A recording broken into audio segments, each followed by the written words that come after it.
Hi guys, আসসালামু আলাইকুম রহমতুল্লাহি ওবারাকাতু। আশা করি দেশ প্রবাসী ভাইরা সবাই ভালো আছেন। সবার প্রতি দোয়া ও শুভকামনা। আমি বসিমিদার পক্ষ থেকে বসিমিদা বয়স ভিডিও নিয়ে আবারও কিছু কথা বলতে আসলাম আপনাদের মাঝে। আজ আমাদের বাংলাদেশে প্রচুর পরিমাণে ঝড় বৃষ্টি হয়েছে। ঝড় বৃষ্টি দেখেন কত বড় বড় গাছ ভেঙে ফেলেছে, কত বড় গাছ ভেঙে ফেলেছে।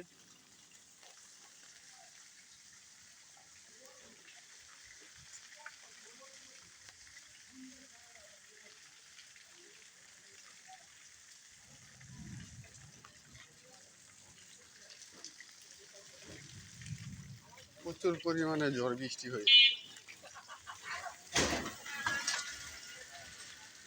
দেখেন এদিকেও গাছ ভেঙে ফেলেছে।